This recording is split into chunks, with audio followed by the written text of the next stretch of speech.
Kaum air yang memuliakan, berbicara tentang Isra wal Mi'raj. Imam As-Suyuti dan tulis matan kitab sabuh ayat mengenai tentang Isra Mi'raj kurang lebih 50 halaman dari pojok pun hingga terus ujung. Olehnya lalu Imam Ibnu Katsir juga ada tulis sabuh ayat tentang masalah Isra Mi'raj kurang lebih hampir 10 halaman yang berlebihan menunjukkan yang bahwa ayat yang baca bab permulaan dulu, maka ayat itu sangat banyak mengandung kisah-kisah, sangat banyak mengandung cerita-cerita, sangat banyak mengandung makna-makna yang harus kita pelajari. Dan poin yang paling penting adalah untuk meningkatkan ibadah kita kepada Allah Subhanahu wa ta'ala. Terlebih dahulu lonyo lagi maaf karena lupitnya kalau paksa jadi kalau belum pula keluarga kira-kira mungkin. Jadi nyo mungkin bentuk cinta Yayasan Permata kepada lo lagi pegang le tua katanya mungkin sebagai kader untuk kedepannya agar lo lebih bisa berkiprah lagi guru-guru yang lain di depan masyarakat. Makanya lo lagi maaf mina kekurangan karena lo lebih sedang masa belajar. Kaum ayat yang dimuliakan oleh Allah Subhanahu wa ta'ala, satu ayat bulan yakni subhanallazi asra bi'abdihi, ayat yang akan sampai dibaca oleh orang yang baca Al-Quran, ayat yang akan sampai selama Al-Quran itu masih ada.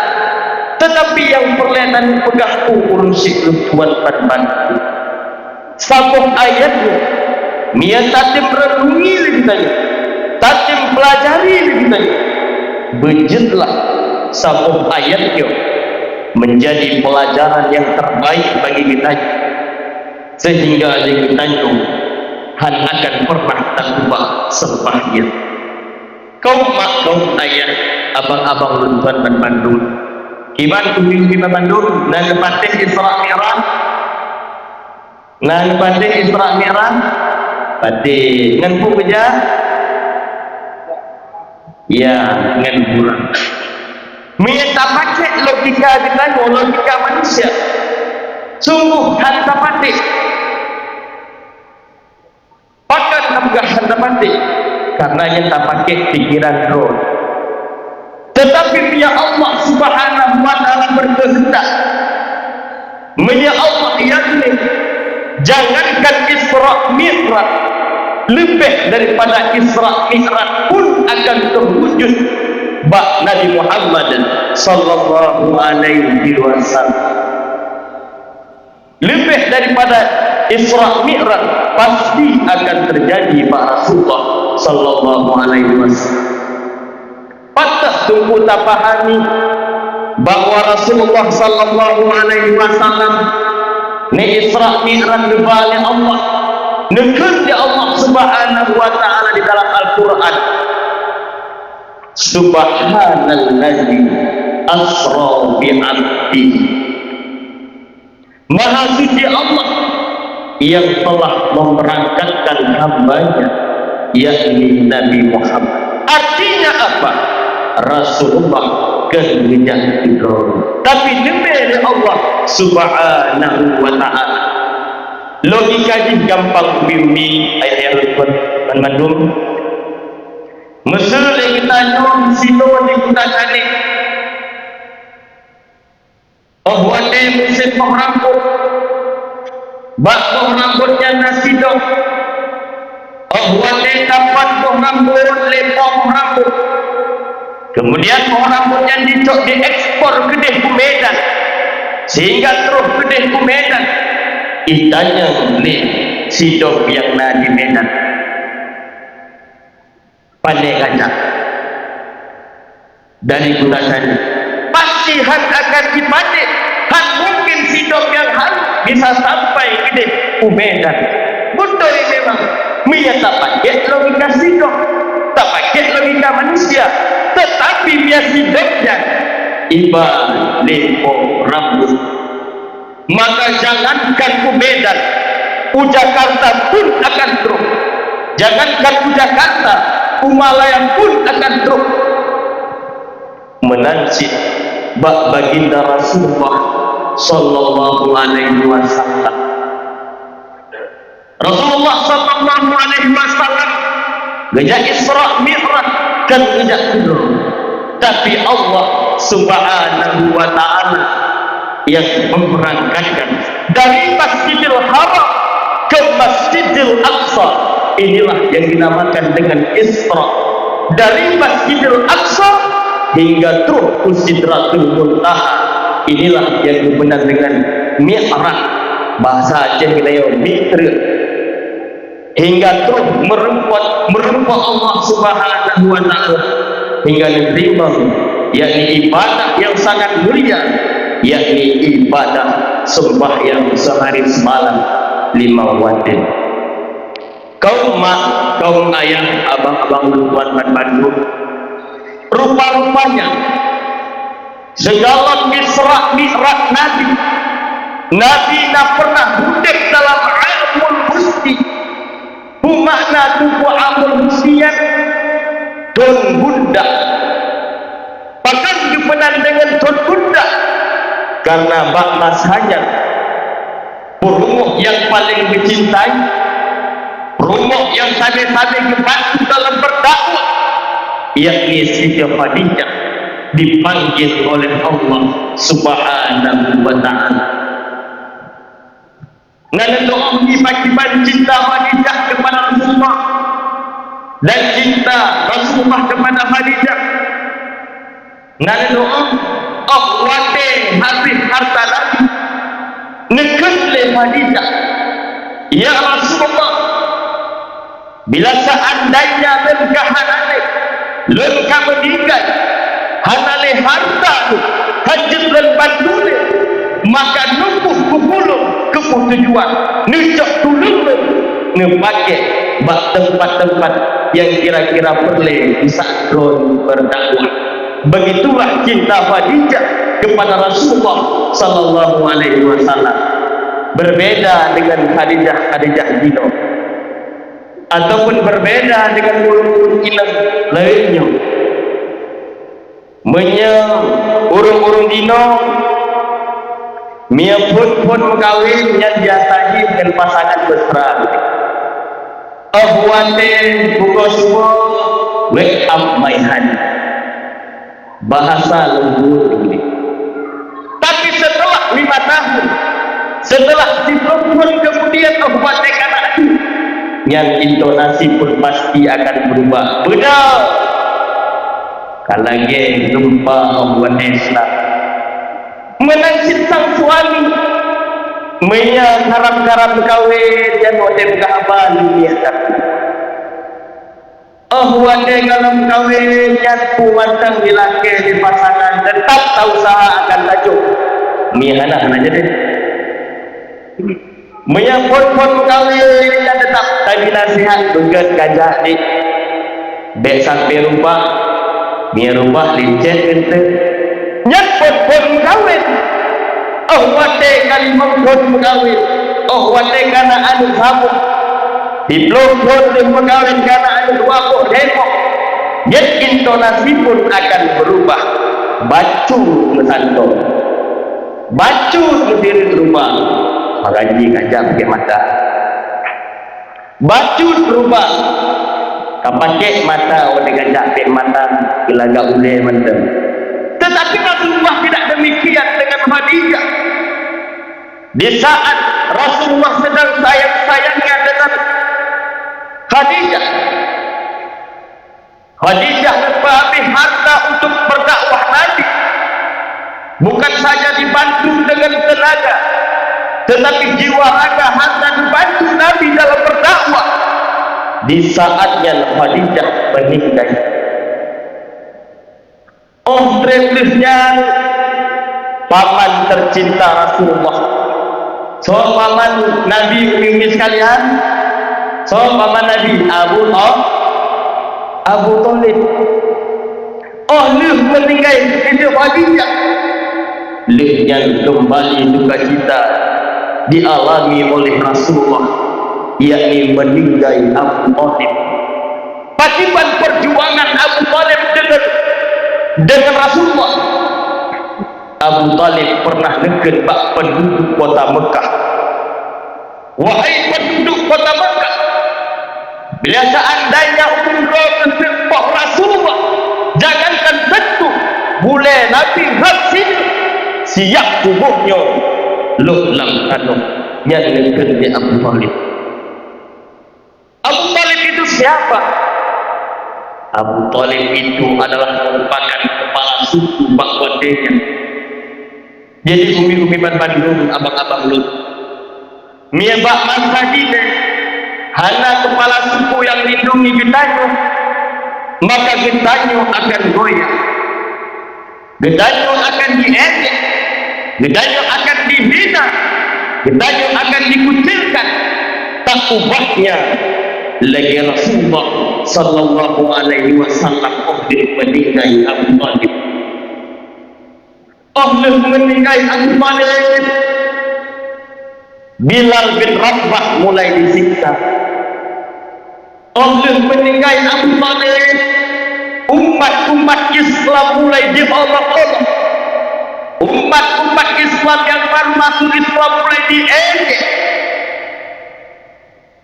Allah meninggal Abu Thalib. Anak-anaknya yang baru nama Islam diusir, hati ibu-ibu boleh urung sikit hingga sakit. Menanglah kejadian Allah meninggal Rasulullah, Allah meninggal Abu Thalib. Rasulullah mengalami duka cita yang cukup berat. Apakah telah berakhir kemudian Rasulullah telah meninggal Abu Thalib? Tentu jawabannya tidak. Olehnya Nabi berdakwah kota Taif, bahkan karena Nabi hanya diterima oleh di kota Mekah, Nabi jak minta perlindungan ke kota Taif. Rupa-rupanya untuk kota Taif, alih-alih mendapat perlindungan, Nabi malah teruk kedih dilempari dengan anak batu, instrumen anak batu yang cukup raya hingga Nabi rodana.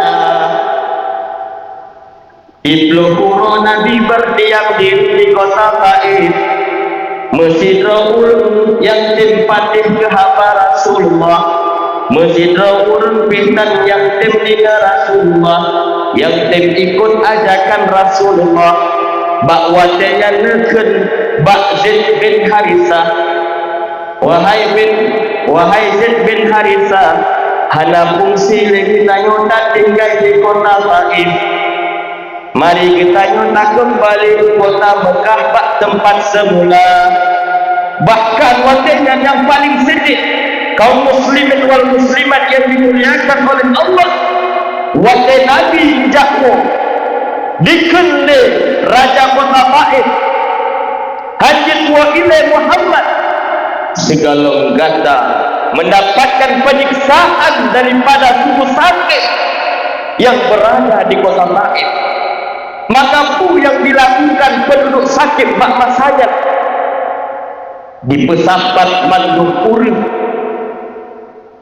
di Pegat Banjar, Wiunun, di pesapat pemuda-pemuda yang kuat, pemuda-pemuda yang besar, di Matbate sikit sapo, di Matbate yang ube raya, dicuruk Nabi di saat Nabi mengubah kota Taif. Dicuruk dengan brutal Nabi di saat Nabi ditinggalkan kota Taif. Maka kita bayangkan kaum ayah yang dimuliakan oleh Allah, wajah Nabi bakwatnya ditrukan anu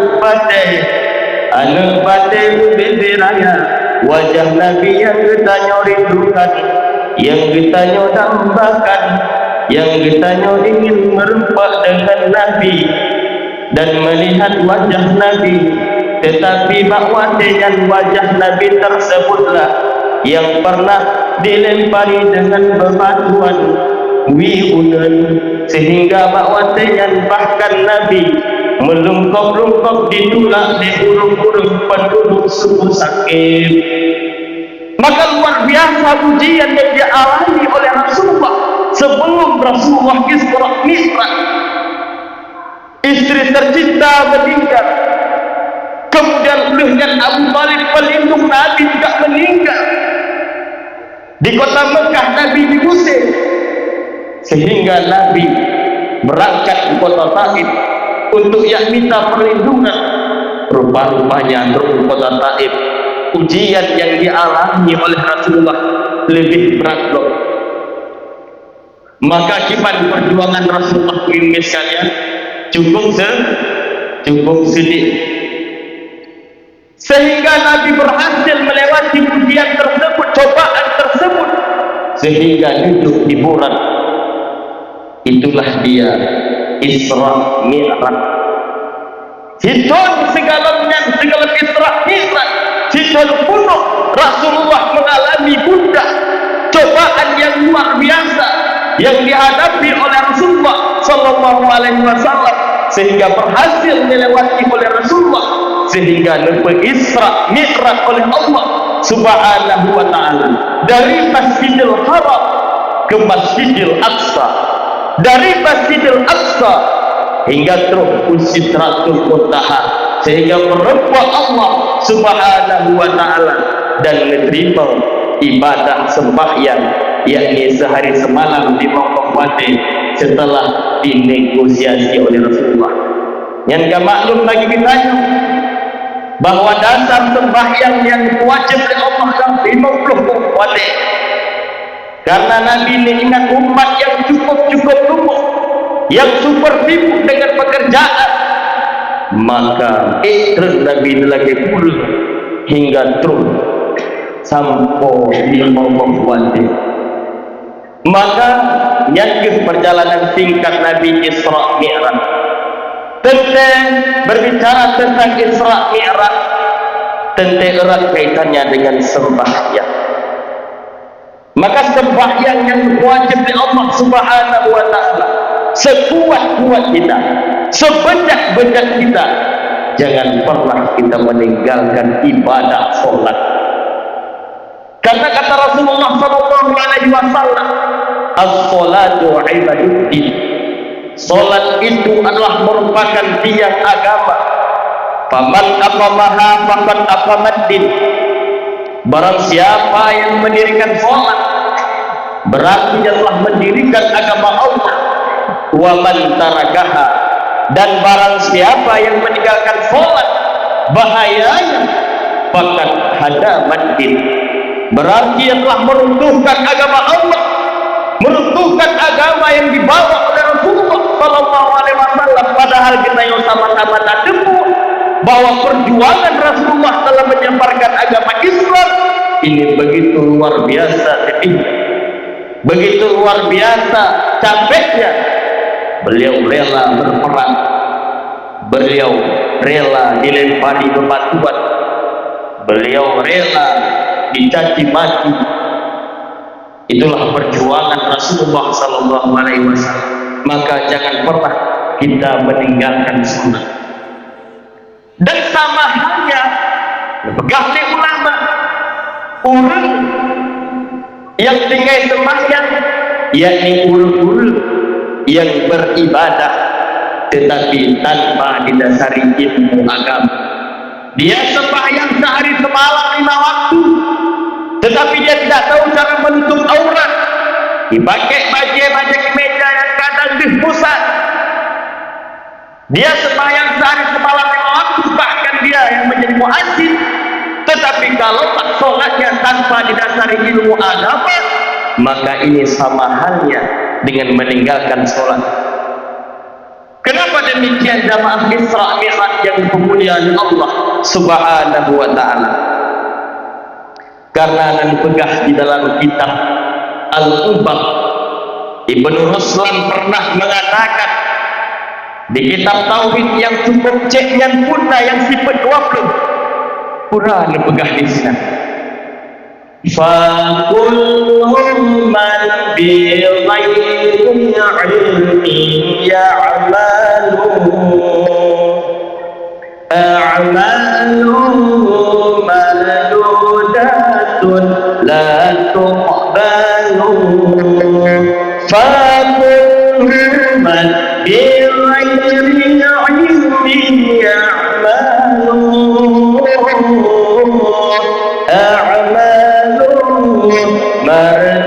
mardudatun la tuqbalu.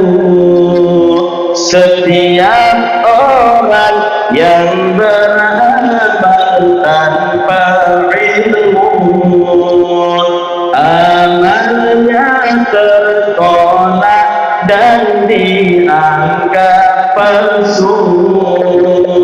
Setiap orang yang beramal tanpa ilmu, amalnya tertolak dan dianggap palsu. Maka setiap amal ibadah yang kita kerjakan tanpa didasari ilmu agama, yang sama halnya ibadah kita yang palsu, ditolak oleh Allah Subhanahu wa ta'ala. Bahkan yang paling sedih, kaum mak, kaum ayah yang dimuliakan oleh Allah Subhanahu wa ta'ala, nang pegah le ulama-ulama kita, urang-urang yang sembahyang tetapi tanpa didasari ilmu agama, bisa jadi urang yang kadang-kadang mengejek-ngejek Allah, ibu bulak-bulak Allah. Bagaimana maksud kata ulama tersebut? Contoh, Allahu Akbar artinya Allah Maha Besar. Namun bila seandainya di barnya kita panjangkan, kita tambahkan alifnya, Allahu Akbar. Apakah makna Allahu Akbar? Maknanya Allah gendak. Iyyaka na'budu wa iyyaka nasta'in. Maknanya akan Allah yang kami sembah dan akan Allah kami mohon pertolongan. Namun bila seandainya kita nyoba tasydid, iyyaka na'budu wa iyyaka nasta'in, maknanya pun akan berubah. Apa maknanya?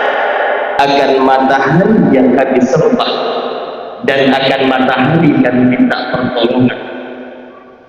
Ihdinas siratal mustaqim, maknanya tunjukilah kami jalan yang lurus. Tetapi bila seandainya sad kita gantikan dengan sin, ihdinas siratal mustaqim, maknanya tunjukilah kami kepiting yang lurus. Jadi dalam bahasa Arab, bacut mandang berbeda huruf yang kita ucapkan, maka maknanya pun bisa jadi berubah. Qul huwallahu ahad, itu maknanya katakan olehmu ya Muhammad, Allah yang esa.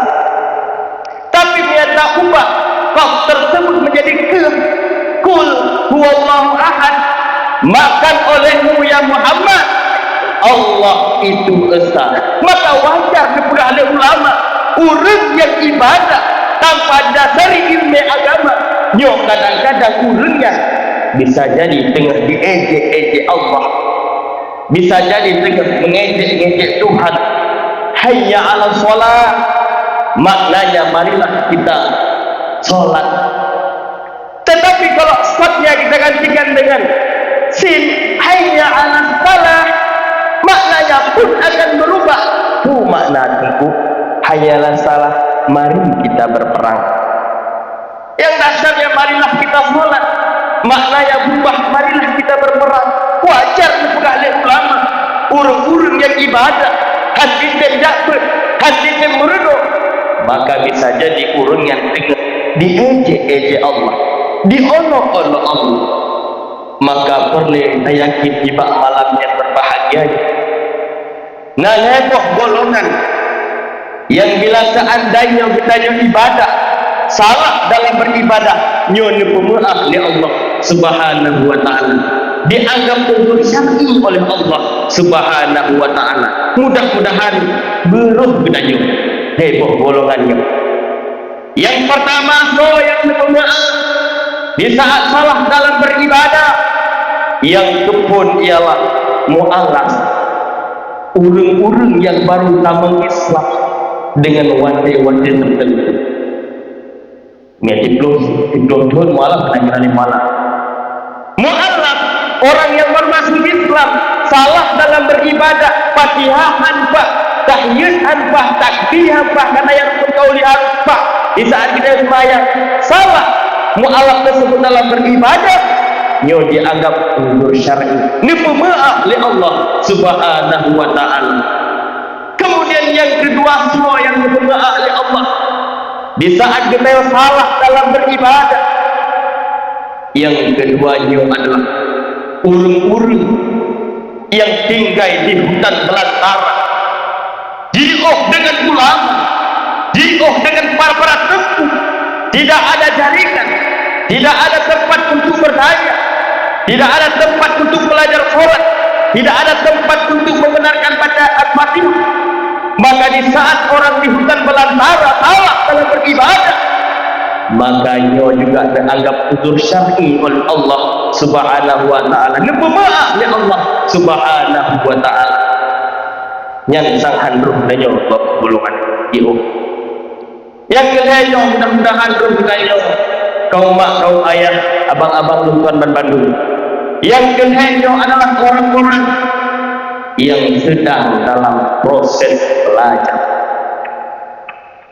Orang-orang yang tengah merenung, mungkin lambat sadar, telat sadar bahwa dia baca Fatihah handro, tetapi masih berusaha untuk membenarkan bacaan Fatihah, masih berusaha untuk membenarkan bacaan tahiyat karena itu rukun kauni. Karena pernah tadi boleh kita di dalam rukun, nah syarat-syarat yang harus kita penuhi. Di dalam sujud, syarat-syarat sujud yang harus kita penuhi. Di antaranya anggota 7 wajib kena. Di dalam Fatihah dan syarat-syarat Fatihah yang harus kita penuhi. Padunggoh panjang, padunggoh tasdid, mandung wajib kita baca. Maka kalau kita tinggal tamuruno salah dalam beribadah, nyonya pemaaf di Allah Subhanahu wa taala. Maka mungkin bacaan Fatihah nyonya kadang-kadang yang kita keliru. Umat kaum ayah sekalian, Allah tidak baca Fatihah, kadang-kadang ujung-ujung ayatnya yang tambah huruf ya mati di sana. Padahal ianya termasuk huruf Fatihah. Apalagi kita yang tidak sembahyang hidro. Alhamdulillahirabbil alamin, Ar-Rahmanir Rahim, Maliki yaumiddin, Iyyaka na'budu wa iyyaka nasta'in. Yang tanpa tersadari dari tanya, nah huruf yang kali dapat, yakni huruf yang bayangkan 7 ayat Al-Fatihah ya mandung kata kita. Apakah sah?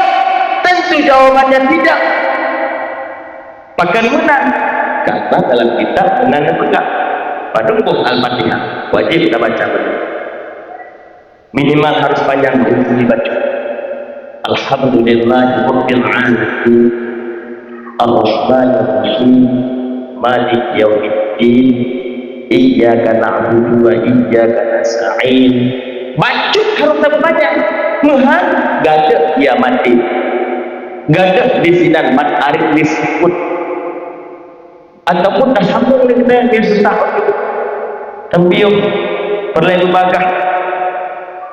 Maka nak orang yang peganau, nyo yang kadang-kadang tunggu-tunggu bedanya untuk dibutuhkan abuya bedanya. Hai tunggu masalah ngeterima ngan Allah Subhanahu wa taala betul ini mah kata-katanya betul.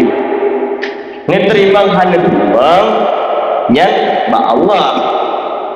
Tetapi perletak boleh kita tak yang hantar yang hukum yang menyatakan yang menang si teman-teman ngeterimang hanebang yang Allah yang berdente pun ngeterimang sembahyang kitanya pun ngeterimang puasa kitanya betul yang kata-kata yang betul, tetapi tak yang hantar yang hukum yang kedua Mia hukum kiamat dia hanya lengkap sama huruf anta berarti anta. Ya benar. Mumpung orang sih memang kan. Ya jadi nyokan masalah urut, tapi sama-sama lagi untuk tujuan dia perbaiki diri pribadinya bagi lingkungan sendiri dan umumnya bagi seluruh jamaah Isra Mi'raj yang dimuliakan oleh Allah Subhanahu wa taala. Maksudnya kita itu beruh dalam bedboh golongan karena nepegah oleh ulama orang-orang yang sombongan dan bedro orang-orang yang sombong bedro. Siapakah mereka yang sombong itu? Yang pertama orang yang miskin tetapi hanya tim usaha yang sombong. Yang kedua semua yang sombong yang dikira orang yang sombong orang yang kaya yang han gede berbagi harta tumpah tu tapi bersedekah doa han idem bersedekah yang sombong. Yang kedua orang yang sombong yakni orang-orang yang berilmu yang tidak mau mengajarkan ilmunya yang pun sombong. Yang keempat adalah orang-orang yang hanya ilmu hal itu sembahyang hal itu baca Fatihah tetapi hal itu berenung. Orang yang keempat ini juga tergolong orang yang sombong. Maka saya simpulkan bedbah orang yang sombong. Yang kedua orang yang ngasih hal itu mengusaha. Yang kedua orang yang kaya hal itu berbagi bersedekah. Yang ketiga orang yang alim hal itu mengajar hal itu berumat. Yang keempat adalah orang-orang yang jahil, orang-orang yang bodoh tidak mau belajar ilmu agama. Maka momentum Isra Mi'raj ini mudah-mudahan menguatkan kembali tekad kita yakni untuk meraih ridha Allah Subhanahu wa taala. Karena mungkin meraih ridha Allah menyangkan dengan ilmu dan takwa kita kepada Allah Subhanahu wa taala. Bahkan mengenai tentang perbedaan orang yang berilmu dan orang yang hanya berilmu dipegah di dalam kitab Ta'limul Muta'allim. Syekh Burhanuddin menuturkan sebuah kata yang cukup indah tentang beda orang yang berilmu dengan orang yang hanya berilmu. Quran dipegah oleh Syekh Burhanuddin, aqul ilmu hayyul khalidun ba'da mauti wa awsalu tahta turabi ramil. Orang-orang yang berilmu akan hidup kekal abadan abadi walaupun tulang berulang telah remuk di telan bumi. Kita yang sering kita dengar nama Imam Syafi'i, Imam Nawawi, Imam Al-Ghazali. Namun pertanyaan bagi kita yang apakah orang yang mandang hidup di akhir dunia ini? Tentu jawaban di sana di puluhan abad yang lalu mereka telah tiada. Puluhan abad yang lalu mereka telah dibangkit oleh Allah Subhanahu wa taala. Tetapi namanya hingga sekarang masih dirindukan. Namanya masih dikenal. Itulah dia orang-orang yang berilmu. Akan habis-habis kita yang tak sebut-sebut. Sementara orang-orang yang jahil, beliau katakan wadul jahli mayyitun wa huwa yamshi al-thara yadhunnu minal ahya'i wa huwa adim. Sementara orang-orang yang jahil, beliau katakan bagaikan bangkai yang berjak-jak di atas bumi, disangka ia hidup padahal hakikatnya tidak. Kaum muslimin wal muslimat yang lebih mulia ya Allah Subhanahu wa taala, mudah-mudahan dengan peringatan Isra Mi'raj, semangat kembali lagi tayo untuk tajabut, untuk dapat kuat tali silaturahmi, menyebab watebut rame. Seharusnya bak watebut harus lebih rame. Bahkan menan karena mialang kitab dan pegang wate lagi dan bukan yang sunnah, makanya sekali hari kita. Jadi wajib ini yang harus kita lakukan, barulah yang sunnah-sunnah kita yang berjaga. Maka seharusnya malam Kamis nanti, malam Selasa, malam Senin, malam Rabu juga harus kita nyemprami, karena luar biasa fadilah kelebihan yang Allah berikan kepada orang-orang yang berilmu. Sehingga dikatakan Rasulullah sallallahu alaihi wasallam, barang siapa yang berjalan satu jalan untuk mencari ilmu, maka Allah permudahkan jalannya untuk menuju ke surganya Allah Subhanahu wa taala. Maka untuk termotivasi menuju akibat, benda ingat dia kita jawab, hanya amalan yang menjanjikan kesetiaan, hanya amalan yang menjanjikan kesetiaan. Harta mandum akan tinggal, anak rumah mandum akan tinggal, rumah yang mewah kita yang bangga-banggakan umurnya, mandumnya akan tinggal. Yang tersisa ialah amalan-amalan yang kita kerjakan, yang kita puput di atas dunia, baiknya ibadah mahdah maupun ghair mahdah. Mudah-mudahan urung Sidon Bandung dengan peringatan Isra Mi'rajnya, kita Jawa Bandung menjadi hamba-hamba Allah yang selalu mengerjakan sembahyang, menjadi hamba-hamba Allah yang senantiasa tahu tujuan hidup ini, yakni ad-dunya masra'atu lil akhirah. Dunia adalah merupakan tempat bercocok tanam untuk kita yang penting di yaumil kiamah kelak nanti. Baik yang kita tanam hari ini, baik pula lah yang akan kita peroleh di yaumil kiamah kelak nanti. Buruk yang kita tanam hari ini, maka buruklah yang akan kita peroleh di yaumil kiamah kelak nanti. Fa in khairan fa khairan, menyanyian kebaikan akan muncul kebaikan. Wa in syarrun fa syarrun, menyanyian keburukan yang kita yang kerjakan, maka keburukan juga lah yang akan kita peroleh. Maka hadirin wal hadirat jamaah Isra Mi'raj yang dimuliakan oleh Allah Subhanahu wa taala, kita harus ingat dino kita berada di atas dunia, lehnya kita akan kadama ke dalam kubur. Padung natre bila kita harus taprek di dalam kubur sehingga datangnya hari kiamat. Kemudian setelah datangnya hari kiamat, kita semua akan dibangkit oleh Allah hingga kita dihalau ke padang mahsyar, di mana bak padang mahsyar yang matahari terjengkal dengan kitanya, di mana bak padang mahsyar yang nafsi-nafsi masing-masing fikir amalan gedro-gedro. Anak tidak mementingkan orang tuanya, orang tua tidak mementingkan anaknya. Berapa lama kita harus melewati, karena di padang mahsyar tersebut berbagai macam penampakan yang diberikan oleh Allah. Nah, orang yang jangan ule bermacam-macam. Berapa lama kita akan menghadapi titik siratal mustaqim, titik yang sangat halus, lebih halus daripada rambut di belah 7. Berapa lama kita akan mendapatkan dua tempat, surga dan neraka. Maka jalan tersebutlah Allah berikan di atas dunia ini. Kalaulah kita mau menempuh jalan surga, maka tempuhlah jalan surga. Kalau kita mau menempuh jalan neraka, maka tempuhlah jalan neraka.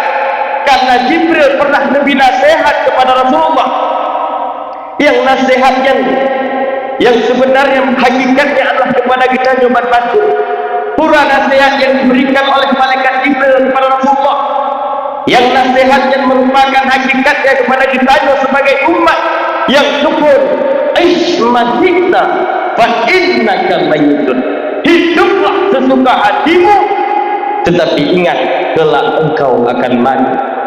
Nasihat yang kedua yang diberikan oleh malaikat Jibril, yang hakikatnya nasihat tersebut adalah kepada kita sebagai umat, karena Nabi maksum daripada dosa, karena Nabi dijamin oleh Allah masuk ke dalam surga. Nasihat yang kedua ini ialah wahbib man cipta fa innaka mufariqun. Cintailah siapa yang engkau cintai. Engkau cinta harta silahkan, cinta anak, cinta istri silahkan, tetapi ingat fa innaka mufariqun. Ingat kelak engkau akan berpisah dengan mereka. Bisa jadi kita yang duluan meninggalkan mereka, bisa jadi mereka yang duluan meninggalkan kita. Kemudian nasihat yang kedua yang diberi oleh malaikat Jibril kepada Rasulullah, yang nasihat tersebut hakikatnya kepada kita sebagai umat, wa'mal ma syi'ta fa innaka majziyun bih. Perbuatlah apa yang kita suka di atas dunia ini, tetapi kita harus ingat semuanya akan dibalas oleh Allah Subhanahu wa ta'ala. Tidak ada satu perbuatan pun yang akan luput di hadapan Allah Subhanahu wa ta'ala.